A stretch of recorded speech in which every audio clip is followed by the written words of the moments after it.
अब ये लड़ाई केवल ईरान और इजराइल की नहीं रह जाएगी, बल्कि यहाँ पर ये लड़ाई जो है वो कहीं ना कहीं बहुत अधिक बढ़ती जाएगी और सिर्फ शर्वनाश की तरफ जो है वो बढ़ती जाएगी। ईरान के विदेश मंत्री पर जानलेवा हमले की कोशिश की गई है। ईरानी विदेश मंत्री पर जानलेवा हमले की कोशिश नाकाम हो गई। ईरान की सुरक्षा एजेंसियों ने हमले को नाकाम कर दिया है। ईरान के विदेश मंत्री के सलाहकार ने ये जानकारी दी है। अराघची के सलाहकार हुसैन रंजबारान का दावा है कि इजराइल ने अराघची की हत्या की साजिश की है।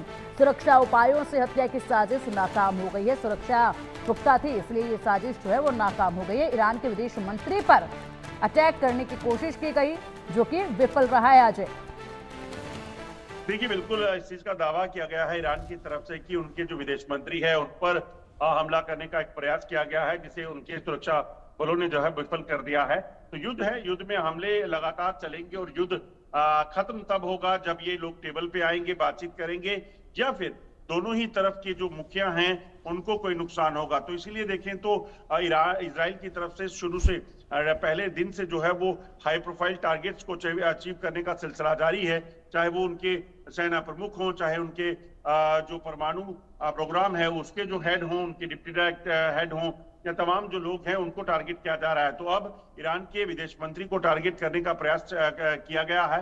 ये ऐसा दावा ईरान की तरफ से किया गया है। हालांकि उस हमले में उनको नुकसान नहीं हुआ है, मगर लगातार इस तरीके से टारगेट करने के सिलसिले को आगे बढ़ाया जा रहा है। बिल्कुल, और लगातार यहाँ पर ये सिलसिला अब देखा भी इसी तरीके से जा रहा है। इजराइल ईरान जंग के बीच में रूस की एंट्री और जंग के बीच रूस ने अमेरिका को बड़ी चेतावनी दी। जंग में दखल दिया तो गंभीर नतीजे होंगे। अमेरिका इस स्थिति में कोई सैन्य दखल ना दे, दखल दिया तो खतरनाक कदम होंगे।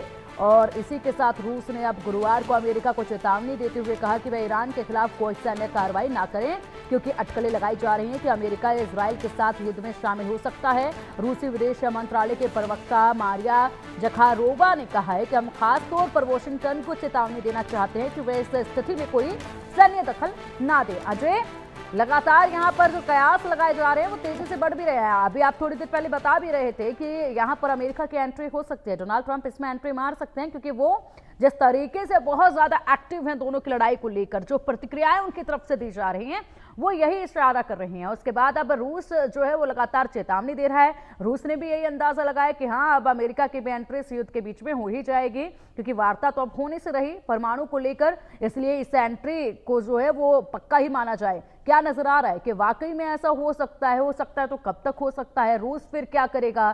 क्या आगे की रणनीति देखी जाएगी? बाकी की कंट्रीज इस सिचुएशन में क्या करेंगी? देखिए, एक चीज को समझना होगा पिंकी, अगले 24 से 48 घंटे बड़े अहम रहने वाले हैं। अगर 24 से 48 घंटे में एंट्री अमेरिका मारता है, यानी कि अगर ईरान के हमले नहीं रुके या ईरान के हमलों में कोई बड़ा नुकसान इजराइल को हुआ, तो अमेरिका की एंट्री इसमें हो सकती है।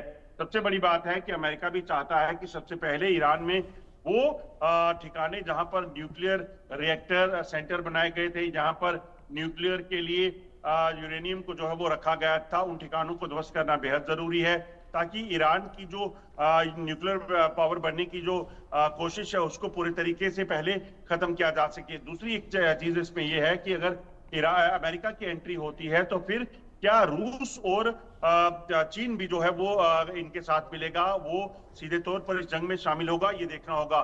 जिस तरीके से अगर आप देखें तो नेतन्याहू लगातार धमकियां दे रहे थे, हमलों में जारी हैं, और पुतिन जब ये कह रहे हैं कि इजराइल और ईरान की जंग से अमेरिका को बाहर रहना चाहिए, अगर ऐसा हुआ तो उसके खामियाजा भुगतना पड़ सकता है, उसके लिए वो खतरनाक हो सकता है। तो इसका मतलब साफ है कि रूस कहीं ना कहीं ईरान को मदद देने की सोच रहा है। तो ऐसा होता है तो यकीनन एक बड़ा विश्व युद्ध का खतरा जो है वो बन जाता है, क्योंकि ना सिर्फ अमेरिका और रूस की एंट्री होगी, चीन की एंट्री होगी, बल्कि आसपास के जो छोटे देश हैं वो भी इस युद्ध की जद में जो है वो आने लगेंगे। बिल्कुल अजय, और अब जिस तरीके से आप बता रहे हैं कि अगले आने वाले कुछ घंटे जो हैं वो बेहद महत्वपूर्ण हैं, और उसी वक्त एक तस्वीर जो है वो कहीं ना कहीं साफ होगी, लेकिन परिणाम जो भी होंगे वो गंभीर ही होंगे, जिस तरीके से अंदेशे लगाए जा रहे हैं।